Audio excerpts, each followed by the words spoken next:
नमस्कार दोस्तों, मैं हूं शिवम पांडे और आप सभी का स्वागत है आपके अपने चैनल ट्रिक पॉइंट में।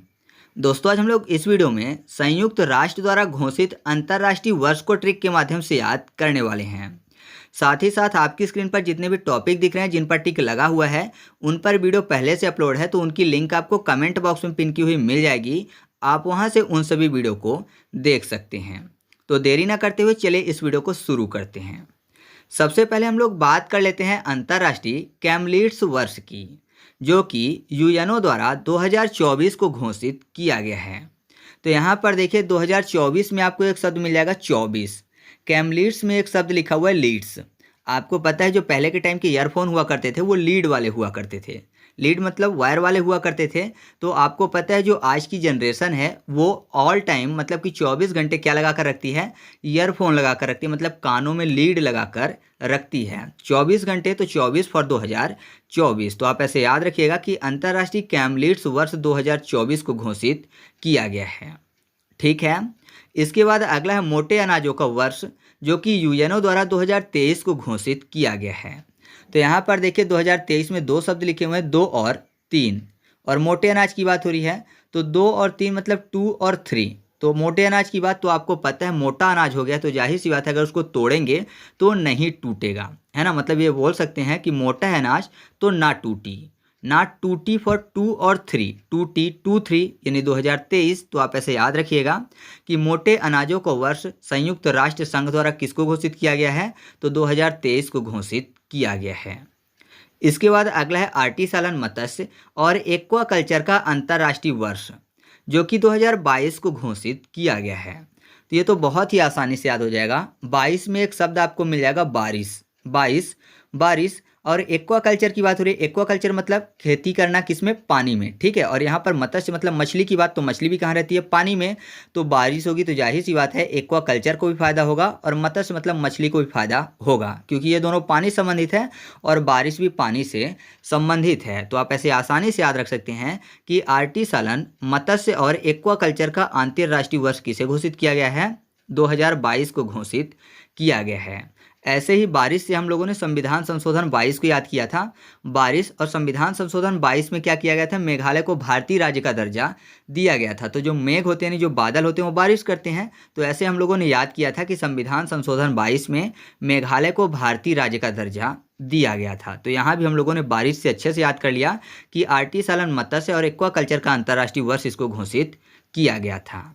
इसके बाद अगला है बाल श्रम उन्मूलन वर्ष, जो कि 2021 को घोषित किया गया है। साथ ही साथ सतत विकास के लिए रचनात्मक अर्थव्यवस्था का अंतर्राष्ट्रीय वर्ष और इसके अलावा अंतर्राष्ट्रीय फल एवं सब्जियों का अंतर्राष्ट्रीय जो वर्ष है वो 2021 को घोषित किया गया है। तो यहाँ पर 3 है 2021 से संबंधित। तो यहाँ पर देखिए सबसे पहले बाल लिखा हुआ है। बाल मतलब बच्चों की बात हो रही है और बच्चों को बोला जाता है कि ये भगवान के रूप हैं, यानी बच्चे जो हैं ये ईस का रूप हैं। एक ईस ही हैं तो एक ईस फॉर 21। तो आप ऐसे याद रखिएगा कि जो बच्चे होते हैं वो भगवान का रूप होते हैं, एक ईस की तरह होते हैं। तो 21 फॉर 21 यानी 2021। जो अगला है वो है सतत विकास के लिए रचनात्मक अर्थव्यवस्था का अंतर्राष्ट्रीय वर्ष। तो रचनात्मक में आपको रचना शब्द मिल जाएगा। तो आपको पता है कि सृष्टि की रचना किसने की है, तो सृष्टि की जो रचना है वो एक ईस ने की है। तो ईस फॉर 21। तो ये भी आपको याद हो चुका है। अब अगला है अंतर्राष्ट्रीय फल एवं सब्जियों का वर्ष। तो फल की बात हो रही है, मतलब फ्रूट की बात हो रही है। या फिर दूसरे तरीके से आप सोचें तो ऐसा बोला जाता है ना कि मेहनत तो हम लोग करते हैं लेकिन फल कौन देता है उस मेहनत का, भगवान देते हैं। कर्म हम करते हैं और कर्म का फल हमें भगवान देते हैं, मतलब ईश देते हैं फल कर्म का। तो ईश फॉर 21, या फिर फल जो है भगवान को भोग चढ़ाते हैं, ईश को भोग लगाते हैं फल का। तो आप ऐसे भी याद रख सकते हैं कि अंतर्राष्ट्रीय फल एवं सब्जियों का वर्ष, सतत विकास के लिए रचनात्मक अर्थव्यवस्था का अंतर्राष्ट्रीय वर्ष, बाल श्रम उन्मूलन का वर्ष 2021 को ही घोषित किया गया है। ठीक है, आगे बढ़ते हैं। इसके बाद हम लोग बात कर लेते हैं अंतर्राष्ट्रीय पादप स्वास्थ्य वर्ष की। साथ ही साथ नर्स एवं दाई का अंतर्राष्ट्रीय वर्ष ये घोषित किया गया है सन 2020 को। तो ये तो और भी आसानी से याद हो जाएगा, क्योंकि यहाँ पर देखिए नर्स की बात हो रही है और 20 को याद करने के लिए कर लेते हैं 20। विष मतलब जहर की बात, पॉइजन की बात हो रही है। तो जाहिर सी बात है अगर गलती से कोई पॉइजन खा लेगा तो उसको कहाँ जाना पड़ेगा, डॉक्टर या फिर नर्स के पास जाना पड़ेगा। तो आप ऐसे याद रख सकते हैं कि नर्स एवं दाई का अंतर्राष्ट्रीय वर्ष किसे घोषित किया गया है, सन 2020 को घोषित किया गया है। अब देखिए पादप मतलब क्या होता है, वृक्ष होता है, और वृक्ष से आपको 20 मिल जाएगा, वृक्ष 20 दोनों मैच करते हैं। तो आप ऐसे याद रखिएगा कि अंतर्राष्ट्रीय पादप स्वास्थ्य जो वर्ष है वो किसको घोषित किया गया है, सन 2020 को ही घोषित किया गया है। ठीक है, इसके बाद हम लोग बात कर लेते हैं 2019 की। तो जो 2019 है इसको 3 प्रकार से अंतर्राष्ट्रीय वर्ष घोषित किया गया है। पहला तो अंतर्राष्ट्रीय स्वदेशी भाषा का वर्ष, दूसरा रासायनिक तत्वों की सारणी का अंतर्राष्ट्रीय वर्ष, और तीसरा है मॉडरेशन का अंतर्राष्ट्रीय वर्ष। तीनों को 2019 में ही घोषित किया गया है कि 2019 जो है वो तीनों के लिए अंतर्राष्ट्रीय वर्ष रहेगा। तो यहाँ पर देखिए सबसे पहले बात किसकी हो रही है, अंतर्राष्ट्रीय स्वदेशी भाषा की। तो ऐसा समझिए कि कोई अंतर्राष्ट्रीय मतलब पूरे राष्ट्रों में जाता है, फिर भी उसको स्वयं की देश की भाषा बोलने को मिलती है, या फिर स्वयं की देश की भाषा बोलने वाले लोग मिलते हैं, तो जाहिर सी बात है उसको अच्छा फील होगा, मतलब नाइस फील होगा। तो नाइस फॉर 19, ठीक है, तो ये आपको याद हो चुका है। दूसरा क्या लिखा हुआ है, रासायनिक तत्वों का सारणी का अंतर्राष्ट्रीय वर्ष, मतलब जो रासायनिक तत्व हैं उनको सारणीबद्ध कर दिया गया है। तो सारणीबद्ध कर देंगे किसी भी चीज़ को तो जाहिर सी बात है वो देखने में अच्छा लगेगा, नाइस लगेगा। तो नाइस फॉर 19। और फिर अगला क्या है, मॉडरेशन। तो मॉडरेशन को कर लेते हैं क्या, मॉडिफिकेशन, या फिर ऐसा समझिए कि जैसे गाड़ी होती हैं तो उनको क्या करते हैं लोग, मॉडिफाई करवा देते हैं। तो मॉडिफाई कर लेते हैं मॉडरेशन को। तो मॉडिफाई करवाने से क्या होता है, वो चीज़ें कैसे दिखने लगती हैं, नाइस दिखने लगती हैं, मतलब अच्छी दिखने लगती हैं। तो आप ऐसे याद रखिएगा कि इन तीनों के लिए 2019 को अंतर्राष्ट्रीय वर्ष घोषित किया गया है। ठीक है, इसके बाद वैसे तो आना चाहिए था 2018, लेकिन 2018 को कोई भी अंतर्राष्ट्रीय वर्ष घोषित नहीं किया गया है। भारत ने मांग की थी कि 2018 को जो यूएनओ है वो अंतर्राष्ट्रीय बाजरा वर्ष घोषित कर दे, तो उसने नहीं किया था, लेकिन भारत ने कर दिया था। तो अगर आपसे पूछा जाता है कि भारत ने 2018 को कौन सा वर्ष घोषित किया है, तो वो किया था बाजरा वर्ष या फिर मोटे अनाजों का वर्ष। तो भारत ने सिफारिश की थी यूएनओ से, लेकिन यूएनओ ने 2018 में ना करके 2023 में मोटे अनाजों का वर्ष घोषित किया। तो 2018 का कोई भी वर्ष नहीं है। इसके बाद अगला आएगा 2017 का अंतर्राष्ट्रीय वर्ष। तो जो 2017 का अंतर्राष्ट्रीय वर्ष है ये घोषित किया गया था सतत पर्यटन विकास के लिए। ठीक है, मतलब सतत पर्यटन विकास का वर्ष 2017 को घोषित किया गया था। तो यहाँ पर देखिए पर्यटन में आपको एक शब्द मिल जाएगा, परकट। पर्यटन, पर मतलब पंख होता है और टन को कट कर लेते हैं। तो जाहिर सी बात है अगर किसी को पर काटने की बात कही जाए तो पर काटने वाला क्या होगा, शत्रु होगा, है ना। अगर दोस्त होगा तो जाहिर सी बात है वो पर नहीं काटेगा, पंख नहीं काटेगा, शत्रु ही काटेगा। तो शत्रु फॉर 17। तो आपको याद हो जाएगा कि सतत पर्यटन विकास वर्ष किसको घोषित किया गया है यूएनओ द्वारा, 2017 को। ठीक है, इसके बाद हम लोग बात कर लेते हैं दलहन का अंतर्राष्ट्रीय वर्ष, जो कि घोषित किया गया है 2016 को। तो यहाँ पर दलहन शब्द लिखा हुआ है, दलहन को याद करने के लिए कर लेते हैं दहन। दहन से आपके दिमाग में सीधे गया होगा लंका दहन। लंका दहन हनुमान जी ने की थी, तो पूरी की पूरी जो लंका थी वो शोले की तरह भड़कने लगी थी। आपने सुना होगा शोला भड़कना, है ना, आग का बहुत ज़्यादा भड़कना क्या बोलते हैं, शोला बोला जाता है। तो शोला से आपको याद हो जाएगा दलहन। तो अंतर्राष्ट्रीय दलहन वर्ष किसको घोषित किया गया है, सन 2016 को। ठीक है, क्योंकि लंका का दहन किया गया था तो आग जो है शोला की तरह भड़कने लगी थी। इसके बाद हम लोग बात कर लेते हैं अंतर्राष्ट्रीय मृदा वर्ष की। जो अंतर्राष्ट्रीय मृदा वर्ष है ये सन 2015 को घोषित किया गया था। साथ ही साथ प्रकाश एवं प्रकाशित तकनीकी का वर्ष भी 2015 को ही घोषित किया गया था। तो यहाँ पर देखिए मृदा शब्द लिखा हुआ है, मृदा को याद करने के लिए कर लेते हैं मुर्दा।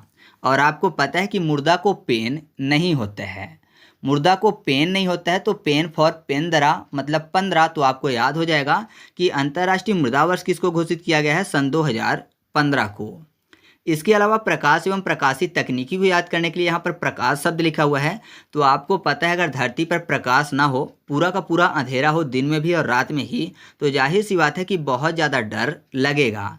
तो 15 में आपको शब्द मिल जाएगा पंडरा। 15 पंडरा मतलब बहुत ज़्यादा डर लगेगा, कब, जब प्रकाश नहीं होगा। तो आप ऐसे याद रखिएगा कि अंतर्राष्ट्रीय मृदा वर्ष और साथ ही साथ अंतर्राष्ट्रीय प्रकाश एवं प्रकाशित तकनीकी वर्ष किसको घोषित किया गया था, सन 2015 को।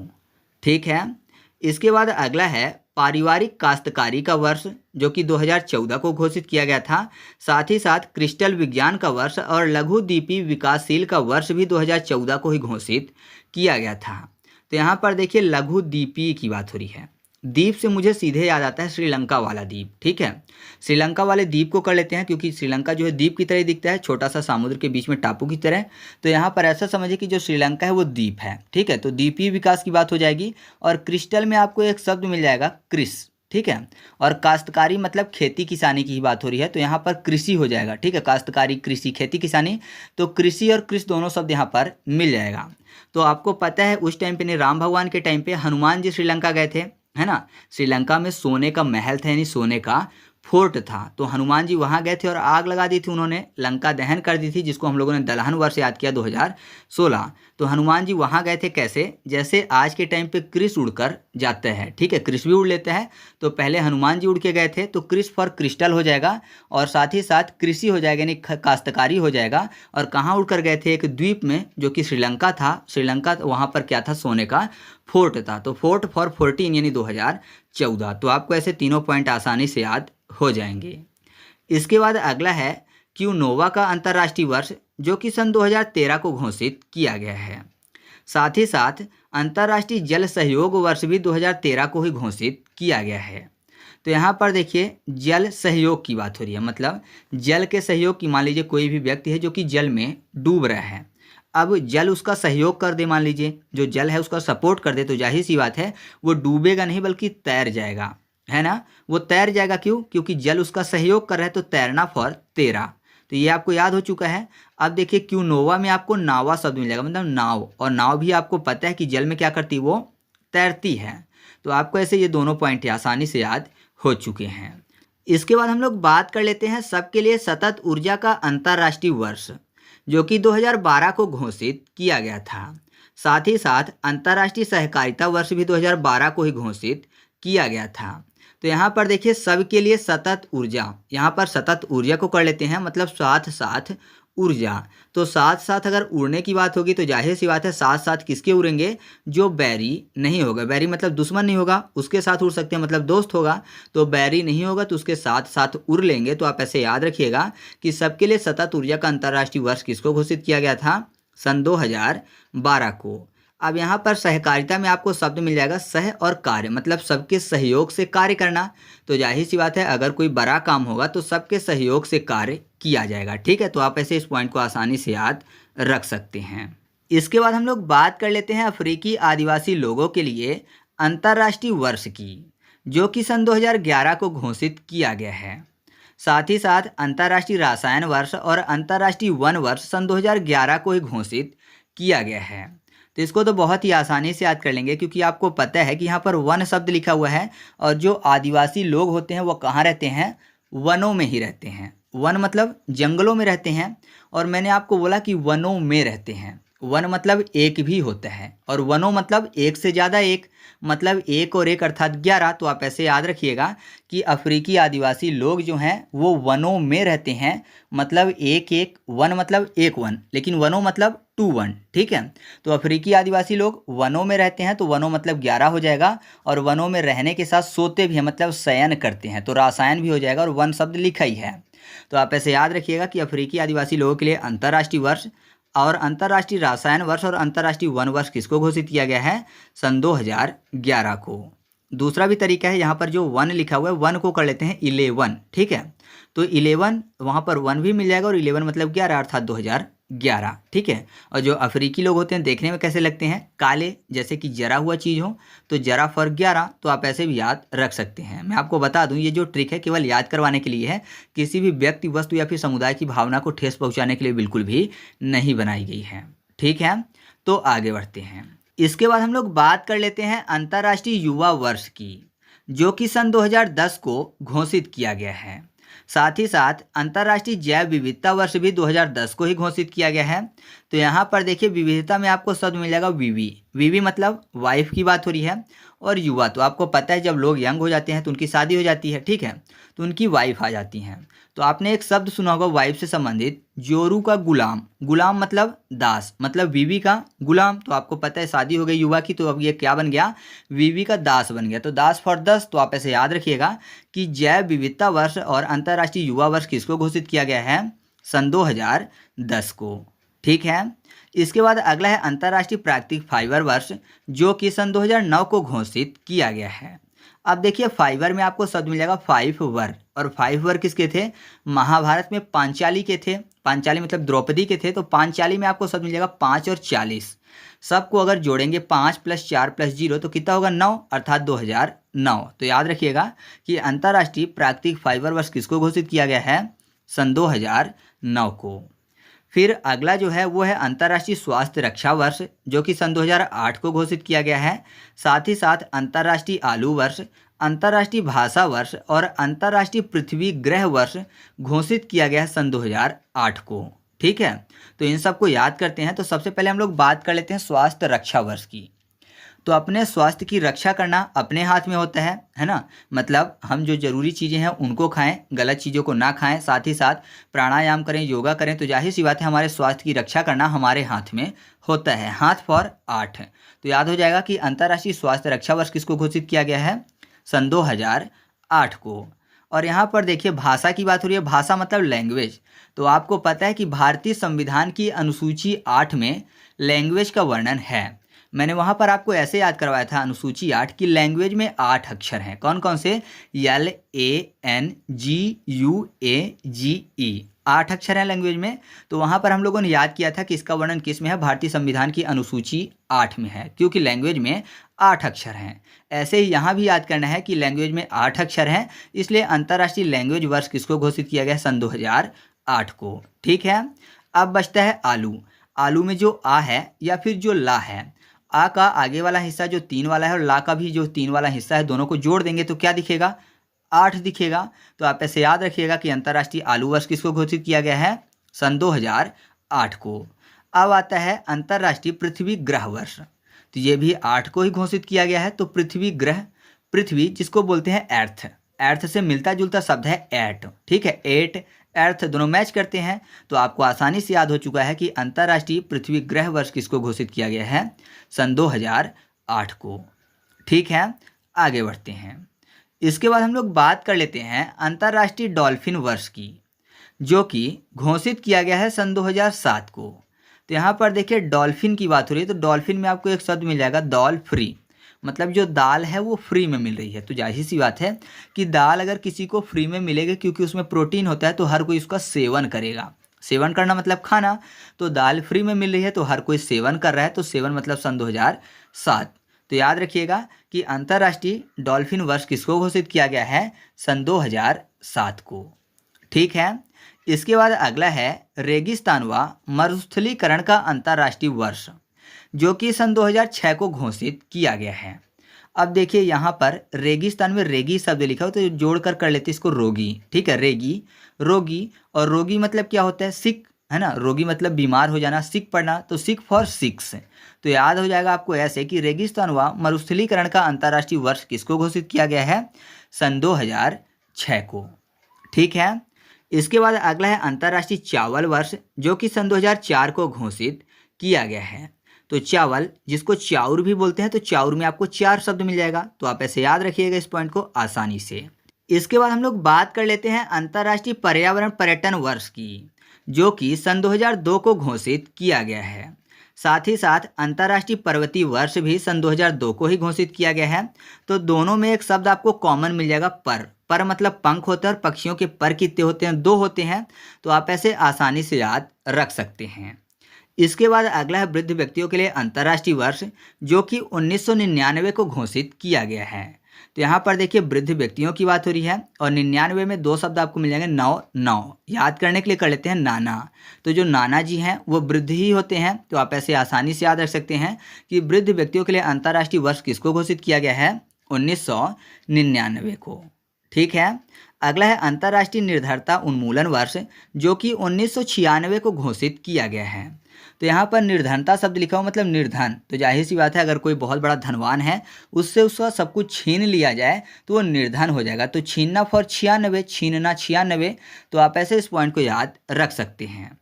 अब अगला है अंतर्राष्ट्रीय अंतरिक्ष वर्ष, जो अंतर्राष्ट्रीय अंतरिक्ष वर्ष है वो 1992 को घोषित किया गया है। तो आपको पता है जो अंतरिक्ष है वो वीरान दिखाई देता है, तो वीरानवे 92 दोनों आपको मैच करते हुए मिल जाएंगे। तो आप ऐसे याद रखिएगा कि अंतर्राष्ट्रीय अंतरिक्ष वर्ष किसको घोषित किया गया है, 1992 को।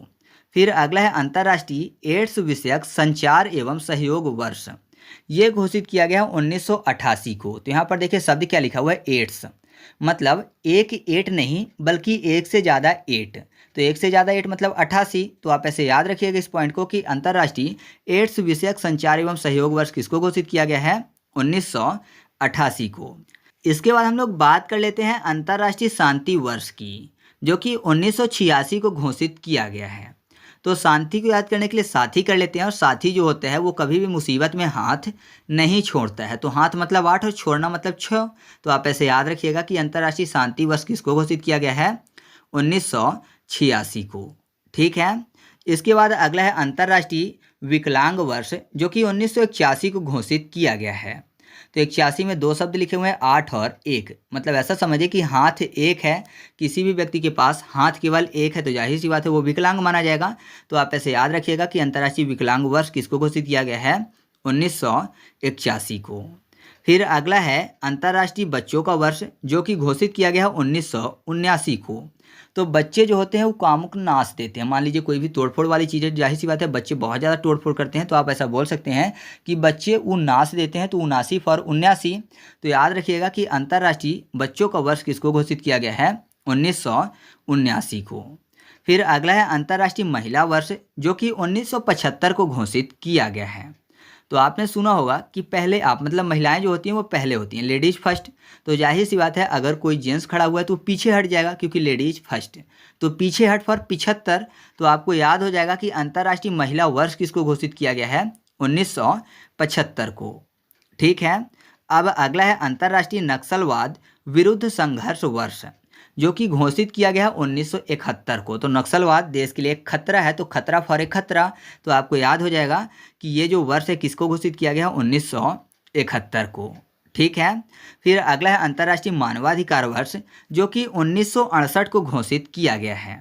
तो मानव का अधिकार, तो जाहिर सी बात है या तो मानव को उसका अधिकार मिलेगा या फिर मानव का अधिकार छूट जाएगा, है ना, या फिर मानव का अधिकार उससे छूट रहा होगा, इसलिए इस वर्ष को मानवाधिकार वर्ष घोषित किया गया है। तो छूटना मतलब 6 और 8। तो आपको याद हो जाएगा कि अंतर्राष्ट्रीय मानवाधिकार वर्ष किसको घोषित किया गया है, 1968 को। अब लास्ट बचता है अंतर्राष्ट्रीय सहयोग वर्ष, जो कि 1965 को घोषित किया गया है। तो सहयोग करने की बात हो रही है तो जाहिर सी बात है ज़्यादातर लोग सहयोग किस चीज़ का मांगते हैं, पैसे का, है ना, पैसे की ही मदद मांगते हैं। तो पैसा फॉर 65। तो याद रखिएगा कि अंतर्राष्ट्रीय सहयोग वर्ष किसको घोषित किया गया है, 1965 को। ठीक है।